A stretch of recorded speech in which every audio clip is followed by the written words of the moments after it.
안녕하세요. 한 주간의 이슈를 쉽고 재밌고 날카롭게 풀어드리는 이슈체크 시간입니다. 김주영 기자입니다.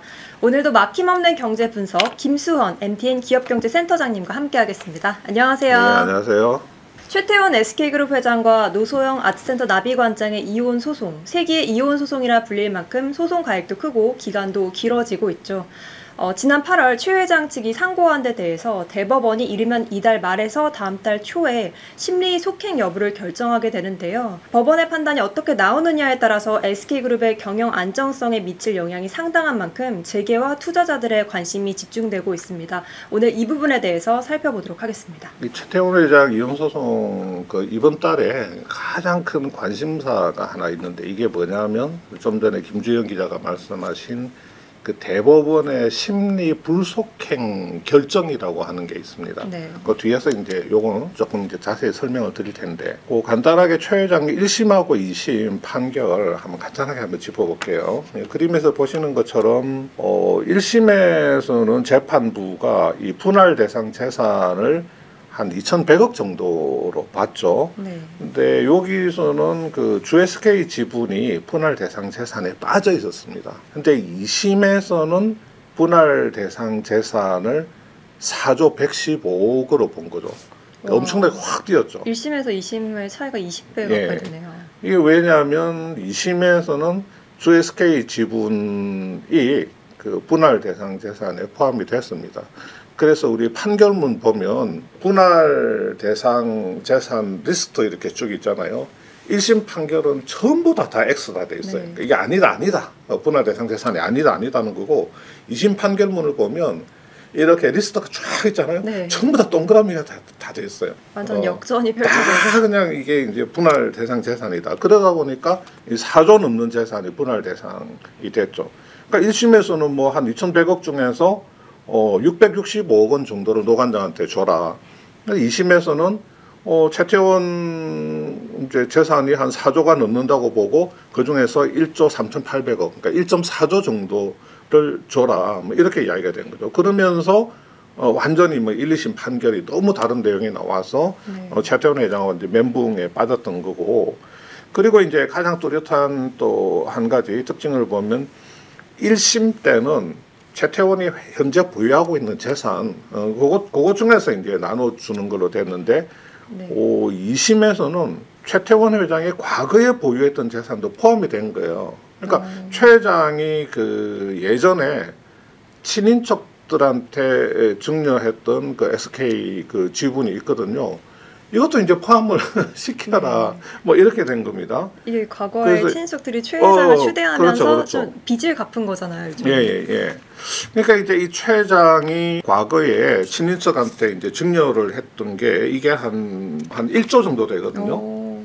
한 1조 정도 되는 지분을 그 친인척들한테 과거에 증여를 했는데, 그러니까 이제 지금 회장이 가지고 있는 지분이 아닌 거죠. 지금 회장이 가지고 있는 지분이 아닌데 이거를 이제 분할 대상 재산에 넣어가지고 계산을 한 겁니다. 그래서 지금 그동안의 경과를 이제 잠깐 보면 이제 22년 12월 달에 1심 판결이 났고, 올해 5월 달에 이제 2심 판결이 났고, 6월 달에 최 회장이 대법에 상고장을 제출을 하고 8월 달에 500쪽짜리 상고 이유서를 제출을 합니다. 그러면 지금 법으로 어떻게 되어 있냐면 상고 이유서를 제출한 시점으로부터 3개월 이내에 대법원이 이 사건을 대법원에서 심리를 할지 말지를 결정을 해야 돼요. 그러니까 심리를 안 할 수도 있다는 겁니다.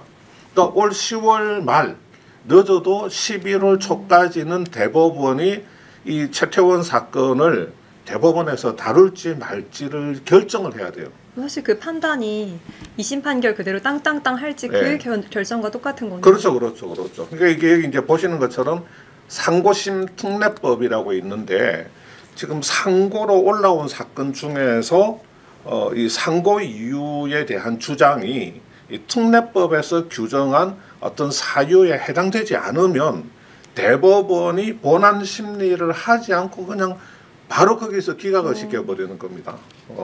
이걸 이제 우리가 심리 불속 불속행 기각이라고 하거든요. 그러니까 심리를 불속행하기로 하고 상고를 기각한다. 이런 뜻이죠. 그래서 심리 불속행 기각인데 뭐 예를 들면 2심 재판에 뭐 특별한 하자가 없네, 특별한 잘못이 없네, 그러면 심리 불속행 기각을 맡게 되고 이렇게 되면 2심 판결이 그냥 좀 전에 말씀하신 것처럼 확정이 되어버리는 거죠. 재산분할 1조 3,808억 원이 확정이 되게 되는군요. 그러면 이제 그때부터 만약에 이제 1.4조를 노관장한테 주지 않으면 하루하루 지연정산금이라는 게 이제 지연금이라는 게 붙어가죠. 그 지연금이 제가 정확하게는 모르겠는데 하루에 뭐 몇십억 정도인 걸로 알고 있습니다. 하루에 그래서 강남 아파트 한 채가 이렇게 나가게 되는 거군요. 그러니까 한 6개월 정도 지연하면 한 3,400억이 붙어버리는 거예요. 이게 심리 불속행을 얻어맞는다는 거는 이거는 뭐 지금 SK그룹의 영향이 아주 상당한 일이죠. 그렇죠. 뭐 최 회장 입장에서는 지금 완전히 이제 최악의 경우인 거고, 그래서 이제 지금 이게 거의 한 달 뒤면 심리 불속행 기각 여부가 결정이 되기 때문에 최 회장 입장에서는 아마 지금부터 굉장히 이제 심리적으로 굉장히 복잡할 겁니다. 굉장히 좀 느껴지겠네요. 우리 뭐 속된 말로 뭐 쩔려 있을 수 있다. 뭐 그렇게도 이야기를 할 수가 있는데, 우선은 그러면 이제 만약에 심리 불속행 기각이 나와버린다. 그러면 어떻게 되는지 한번 살펴볼게요. 우리가 이제 러프하게 한번 추정을 해보겠습니다. 우선 그 주SK 특별관계자 지분 구성을 보면 최태원 17.9%죠. 여동생 최기원이 6.65%에서 특권자 다 합쳐봐야 25.69%밖에 안 돼요. 일반적인 기업에 비해서는 그 대주주 측의 지분율이 그렇게 높진 않아요. 많이 낮죠. 예, 이거 뭐 한 40% 뭐 그 이상은 돼야 되는데 이게 25%다 합쳐봐야 이게 25% 남짓밖에 안 되는 거예요. 그러니까 특권자들 지분이 굉장히 낮은 편에 속합니다. SK 같은 경우는. 근데 만약에 최태원 회장이 가지고 있는 현금성 자산 일부 그리고 이제 주담대로 최 회장 지분 중에서도 주담대로 잡혀 있는 것도 있고 안 잡혀 있는 것도 있거든요. 근데 일부 안 잡혀 있는 지분을 가지고 주담대를 하고 갖고 있는 이제 현금을 다 합쳐서 한 4천억 안팎을 뭐 조달 가능하다라고 보고, 그 다음에 이제 돈이 될 수 있는 게 SK 실트론 지분이 있어요. 실트론 지분. 근데 이게 법원에서는 한 7,500억 정도로 평가를 했거든요. 실트론 지분을. 근데 이게 매각을 하게 되면 세금이 붙으니까 실제로 현금화 가능한 거는 한 5천억 정도 될 것 같은데, 근데 가장 큰 문제는 뭐냐면 이 실트론 지분이 현재 재판에 계류 중입니다. 그래서 지금 단기에 현금화를 할 수가 없어요. 그러니까 이건 좀 제외를 해야 되는 거죠. 어떤 방법이 있겠습니까, 그러면? 이거 제외를 해야 되는데, 그러면 한 4천억 정도 땡긴다고 보고 이제 한 1조가 비죠. 근데 1조가 비는데 그 현재 상황만 놓고 보면 현실적으로 이 1조를 어디서 마련할 거냐?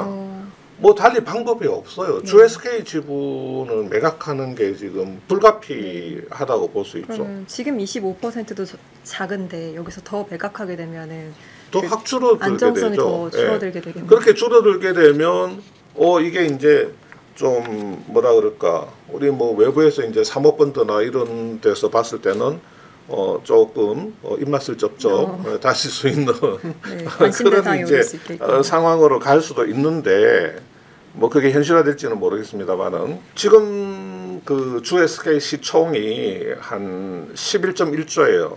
그러니까 어제 10월 2일 종가 15만 3,200원을 기준으로 했을 때 주SK 시총이 11조 정도 되는데, 자, 최태원 보유 지분이 지금 한 2조 정도 되는 겁니다. 가치가 2조 정도 되는데, 자, 지분을 전량 매각하게 되면 당연히 양도세 27% 내야 되죠. 지방세 포함해서. 그 다음에 그 대량 그 지분 거래 블록딜을 해야 되니까 블록딜 자문료를 또 이제 나가야 되고, 그래서 세금하고 블록딜 자문료를 포함하면 거기서 나가는 게 한 5천억 정도 예상이 됩니다. 그러면 지분을 다 그냥 뭐 2조에 판다고 해도 세금 수수료 5천억 떼고 나면 그냥 노관장한테 한 1.4조 정도 주고 나면 뭐 없어요. 남는 게.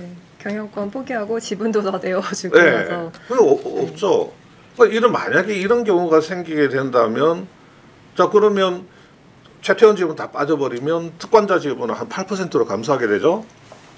그럼 만약에 현재 주가 대비해서 현재 주가에다가 한 20% 프리미엄을 붙인다고 보면 시총이 이제 11조에서 한 13.3조 요까지 올라가는 건데 프리미엄을 붙여서 시총을 뽑아보면 한 13.3조 되는데 자 이론적으로 보면 공개 매수로 1조 3천억 정도 투입하면 지분 10% 확보가 가능하다는 거예요. 와, 지금 고려아연 MBK에서 투입한 금액이 2조 정도, 2조 2.5조, 한 2.5조 정도 됩니다. 영통정리라고 고려아연 다 더 합치면. 진입장벽이 낮아지겠네요. 사모펀드 그러니까, 입장에서는. 그렇죠. 그러니까 지금 현재 주가 대비해서 한 20% 높은 가격으로 우리가 지분 10%를 샀게. 지분 10% 사면 이 경우에는 특권자 지분이 8%밖에 안 되잖아요. 네, 거기로 올라설 수 있겠네요. 그렇죠. 대주주 지위를 획득하기 위해서는 우리가 이론적으로 1.3조 정도 투입하면 가능하다. SK그룹의 주인이 될 수 있다. 그런 이야기가 됩니다. 근데 이제 만약에 이제 두 번째, 최태원 회장이 현금성 자산하고 주담대로 한 4천억을 마련한다. 그리고 주 SK 지분 매각으로 한 1조 정도를 마련한다.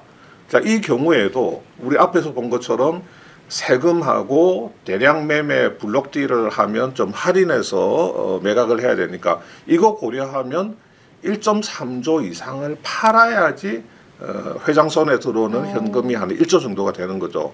그렇게 해서 이제 1.4조를 만들 수가 있는 건데 자 이런 경우에는 최태원이 팔고 남은 잔여 지분을 한 6% 정도로 볼게요. 그러면 이 6%에다가 뭐 동생 그 여동생 최규원 네. 지분하고 일부 뭐 짜잘한 지분들 다 해서 특권자 지분을 다 합쳐봐야 한 14%밖에 안 되는 겁니다. 그러면 이제 지금 현재 주가에 20% 프리미엄 붙여가지고 주 SK 지분 20%를 공개 매수를 한다고 하면 한 2.9조 정도면 가능한 겁니다. 대주주 지위가 가능한 거죠. 그러니까 이제 뭐 MBK가 지금 고려아연 하겠다고 이제 공개 매수해서 경영권 취득하겠다고 하는 게 이제 한 2.5조 정도인데 뭐 만약에 이제 좀 그 공개 매수 그 가격을 조금 더 올리면 거의 한 3조까지도 갈 수가 있는 겁니다. 그러니까 지금 GSK 지분 20%를 확보를 하면 특권자 지분의 14%밖에 안 되니까 훨씬 더 우월한 지분을 가지게 되죠.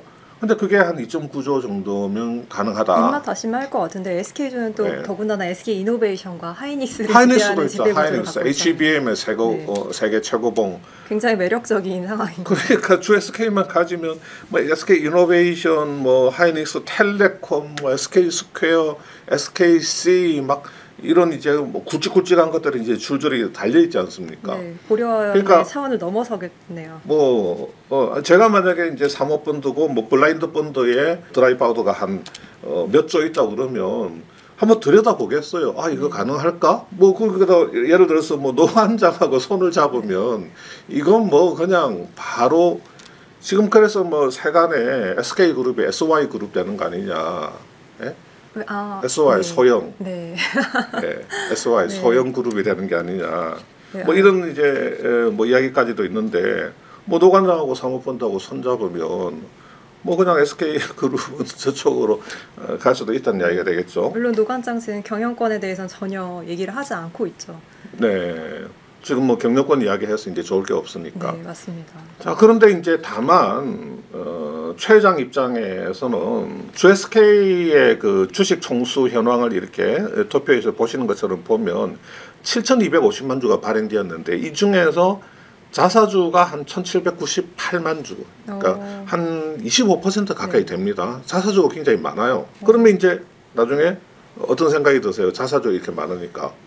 최근에 고려아연 사태에서도 이런 기사들이 좀 있었는데 네, 이 자사주를 다른 기업에 그렇죠. 뭐 빌려주거나 네. 이렇게 해서 자사주의 마법을 실현시키는 거 아니냐. 자사주 넘겨서 의결권 살리고 어디다 넘기느냐? 백기사들한테 넘기는 방법으로. 그러니까 이제 이 25%의 지분을 재계의 그 우호 세력, 뭐 백기사들에게 넘겨서 그 우호 세력화 해가지고 최 회장이 뭐 경영권을 지킬 수 있는 것도 생각해 볼 수 있는데 그런 경우에는 여러 가지 문제가 따르게 되잖아요. 우선 정부가 네. 주도하는 밸류업에 역행한다는 지적이 제일 먼저 나올 것 같습니다. 자사주는 매입했으면 이제 소각이 이제 기본 원칙인데 이걸 소각하지 않고 회사를 위해서 쓴다기보다는 뭐 회장의 경영권 방어를 위해서 이걸 그 사용하게 되면 법적인 뭐 약간 비난도 있을 수 있고 시장에서 네. 또 법적인 그 이슈 뭐 배임이라든지 그런 논란이 있을 수가 있고 그렇게 백기사 우호지분화를 하게 되면 이것도 결국은 나중에 다 빚입니다. 그냥 사주겠습니까 그 사람들이? 도와줬기 때문에 또 뭔가를 해줘야 되는 그 의무가 생길 수가 있거든요. 네, 자사주를 활용하기도 어려울 것 같고 굉장히 어려운 상황이네요. 네, 이것도 이제 만만치가 않습니다. 그러다 보니까 사실 뭐 최태원 회장 입장에서는 이게 회사가 어떤 처해 있는 상황이다 그러면 뭐 회사가 차입을 하든지 뭐 회사 차원에서 해결할 수 있는 방법이 있겠지만 이거는 개인 차원의 문제란 말이에요. 네. 돈을 자기가 어떻게 하든지 조달을 하고 마련해야 되는 부분이기 때문에 굉장히 1.4조의 재산 분할 금액이라고 하는 것은 뭐 어마어마한 그 부담이 될 수가 있는 거죠. 근데 이제 그러면 우리가 이제 다시 그 처음으로 돌아가 가지고 심리 불속행 기각 결정이 날 것인가 대법원에서 근데 보통 이제 법조계에서 이제 이런 식으로 이야기를 합니다. 이게 일단은 사회적으로 워낙에 큰 이슈가 된 사건이고 노태우 비자금 논란도 있죠. 노태우 비자금이 뭐 SK에 유입되었었다, 뭐 안 됐었다. 그 다음에 그 2심 고법 항소심이 나중에 판결문을 또 수정하는 사건이 있었습니다. 그러니까 SK에서 클레임을 최태원 회장 쪽에서 클레임을 제기를 해서 아주 이례적인 사건도 있었고 그 다음에 지금 재산 분할 규모나 위자료 규모가 대한민국 판결 역사상 지금 사상 최대 수준이기 때문에 이런 사건을 그 대법에서 이거 우리 심리하지 않겠다고 심리 불속행으로 기각을 하겠느냐 이 기각 가능성은 상당히 낮다는 그런 의견들이 좀 지배적이긴 합니다. 그런데 그럼에도 불구하고 우려가 나오는 부분은 없나요? 있죠. 네. 지금 사실은 우리가 기억하기로 남양유업, 그러니까 남양유업 그 경영권을 놓고 그 홍 회장 쪽하고 그 사모펀드가 한행컴퍼니가 그 민사 소송을 했을 때 그때 1심, 2심 다 그 한행컴퍼니가 다 이겼거든요. 그때 저도 이제 1심 판결문, 2심 판결문을 보니까 이건 그냥 명확하더라고요. 홍 회장이 질 수밖에 없고 뭐 2심 판결문은 양도 얼마 안 됩니다. 그 정도로 판사가 볼 때는 이거 뭐 홍 회장이 절대로 이길 수 없는 사건이고 그렇게 명확한 사건인데도 이게 대법에 올라가서 그 심리 불속행이 되지가 않았어요. 그때 대법에서 심리를 한 겁니다. 네. 그래서 대법까지 갔었거든요. 그런 점을 고려하면 최태원 회장 이혼 소송 같은 경우는 이거 당연히 심리 속행으로 가지 않겠느냐, 대법에서 다루지 않겠느냐 이렇게 볼 수는 있는데, 근데 남양유업 사건 같은 경우는 민사 소송이었단 말이에요. 네. 근데 이 최 회장 사건은 가사 소송이죠. 가사 소송은 가사 상고 같은 경우는 심리 불속행 기각률이 거의 90%에 육박합니다. 네. 네, 가사 같은 경우는 그러다 보니까 최태원 회장 입장에서는 이게 압박감이 더 심하겠네요. 엄청 나겠죠. 지금 불과 이제 한 달 이내에 그 심리 속행 여부가 결정이 될 텐데 딱 거기서 이제 심리 불속행 기각은 뭐 판결문도 없어요. 그냥 통보가 오는 겁니다. 그냥 뭐 너 사건은 그냥 우리가 심리하지 않을래 불속행 기각 이렇게 해가지고 뭐 설명도 안 붙어요. 변호사들 말에 따르면 기분이 아주 더럽다고 합니다. 그걸 받으면 뭐라도 왜 그런지 막 설명이 쫙 나와 있고 그러면 기분은 나쁘지만 뭐 재판부가 이렇게 보는구나 할 텐데 이것은 그냥 심리 불속행 기각한다. 상호심 특례법에 따른 심리 속행 사유에 해당되는 것들이 보이지 않는다. 뭐 이런 식으로 한두 줄 딱 붙어서 그냥 통보가 온다는 거죠. 네. 그래서 이제 굉장히 기분도 나쁘다고 하는데 뭐 가사 사건은 워낙 이제 불속행 기각률이 높고 해서 최 회장 입장에서는 엄청나게 이제 쫄려 있을 것 같기는 합니다. 지금 상황이 이제 그런데 우리가 이제 만약에 이제 좀 뭐 최 회장 입장에서는 뭐 잘 돼가지고 심리 속행되어서 대법에서 이 사건이 다뤄진다고 하면 대법에서 이제 그 다루는 쟁점은 뭐가 있을까요? 뭐 김정 기자도 이제 쭉 팔로우를 일단, 많이 했으니까. 네, 제일 처음에 말씀을 주셨던 제3분할의 대상에 네. 과거에 그 친인척들한테 증여한 부분도 포함이 되는 그렇죠, 그 그렇죠. 1조 원 부분이 포함될 테냐가 좀 그거 쟁점이 될 것 굉장히 같습니다. 좀 그 다툼의 여지가 있죠. 그리고 또 논란의 SK에서 여지가. 줄곧 강조하는 점은 SK의 모태에서 발전과 성장 과정에서 네. 이 비자금으로 큰 회사가 아니라 선대 회장의 그 노력으로 큰 회사다 이 점을 계속 강조를 하고 있더라고요. 그렇죠. 근데 네, 이제 2심에서는 그렇습니까? 사실 뭐 노태우 비자금 300억이 흘러 들어온 게 그게 그룹 성장에 엄청나게 기여를 했다는 식으로 해서 노관장한테 1.4조 줘야 된다는 게 났는데 SK에서는 일단은 그 비자금이 흘러 들어온 사실조차도 지금 부인을 하고 있잖아요. 네, 그렇습니다. 그 부분이 있고 그 다음에 오늘날 최 회장이 보유하고 있는 그 GSK 지분 자체가 아버지한테서 증여받은 자금에서 기인한 특유 재산이다. 그래서 노관장이 개입할 여지가 없다. 뭐 이런 주장도 하고 있거든요. 네. 근데 뭐 대법이 잘 아시는 것처럼 막 사실관계를 막 이렇게 따지는 그 사실심이 아니고 뭐 법리 적용이 이렇게 정당하게 되었는지 이런 걸 따지는 법률심이 되어서 뭐 이런 부분들을 대법이 얼마나 뭐 이렇게 많이 들여다볼지는 모르겠는데 일단은 뭐 이거는 나중에 심리 속행되고 난 이후의 문제고 최 회장 입장에서는 심리 속행 여부가 이번 달 말에 결정된다는 거 요게 이제 불속행으로 가게 되면 완전히 이제 그 멘붕 오게 되고 이거 이제 1.4조 마련 이거 어떻게 할 건지 그거 뭐 발등에 이제 불이 떨어지게 되는 그런 상황에 처하게 되는 거죠. 2심에서 나온 재산분할이 1조 3,808억 원입니다. 이제 대법원의 판단의 시기가 한 달 앞으로 다가왔습니다. 대법원이 어떤 판단을 하는지에 따라서 최태원 회장은 물론 SK그룹의 경영권 안정에 상당한 영향을 미치는 만큼 앞으로의 항배를 지켜봐야 할 것 같습니다. 네, 오늘 말씀 고맙습니다. 네, 감사합니다.